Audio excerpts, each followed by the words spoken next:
For over 30 years, the Mayak nuclear storage tank explosion was kept a complete secret until the Cold War ended in 1989.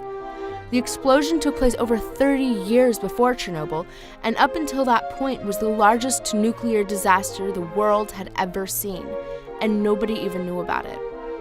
The Mayak chemical plant was built in the Urals region of Russia to fulfill Stalin's goal to create weapons-grade plutonium for atom bombs. The project was completed in 1949, the same year the Soviet Union detonated its first nuclear bomb.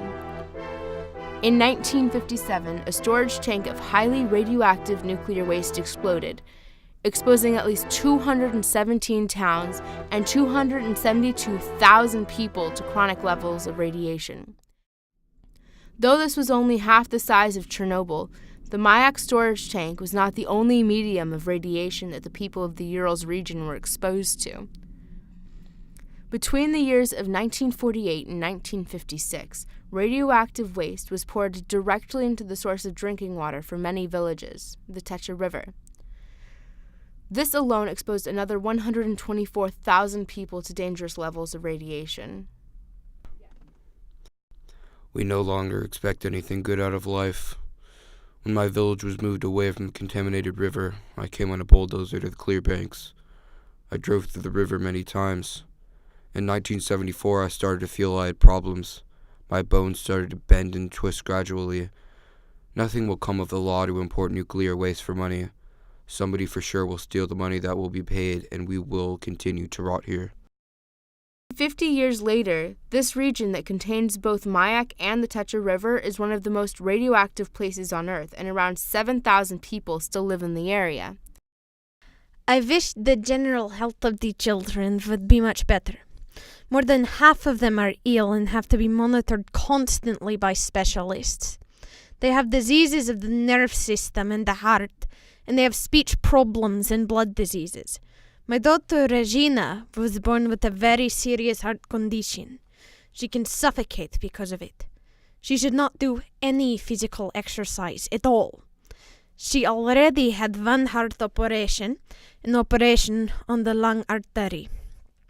It was very risky and difficult operation, but we needed to have it done to save the child.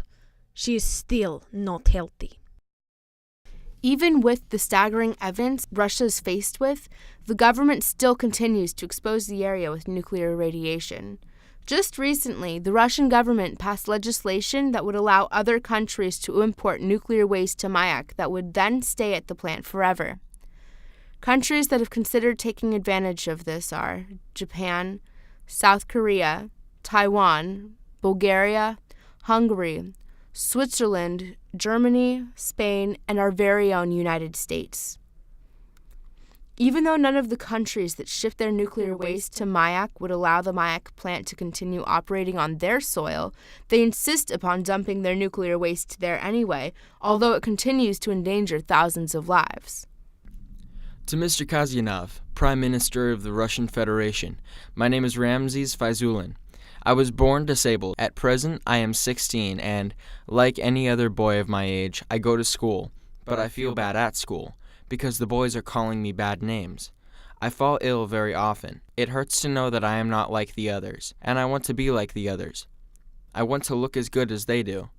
I want to court the girls, but they shun me and refuse to go out with me. I do not want to have children who look like me. That is why I am against any import of radioactive waste from foreign countries. If the ministers and the others want money, why do they not build nuclear power plants in the Moscow region or right in Moscow? We have suffered from radiation so much that almost every week someone in our village dies from cancer. So why don't the members of the parliament think well before they permit this into the country? All this only raises the question, why is nuclear energy used when it has all these repercussions? Granted, using nuclear power plants for energy is a bit different from using it for bombs. In fact, there are many people who support using nuclear energy. The reason they support nuclear energy is because it is a very attractive alternative to fossil fuels. It could potentially be the solution to global warming.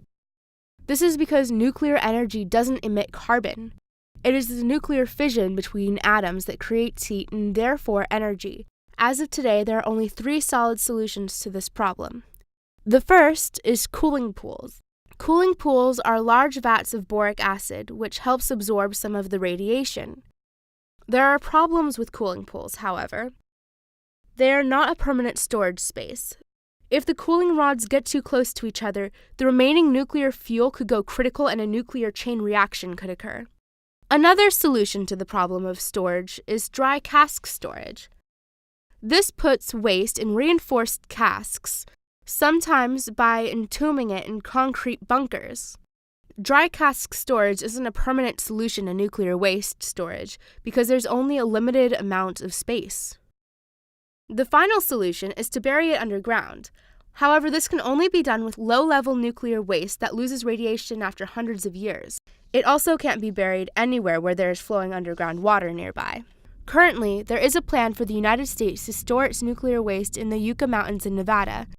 This also poses prospective problems, more specifically, the "not in my backyard" complaint.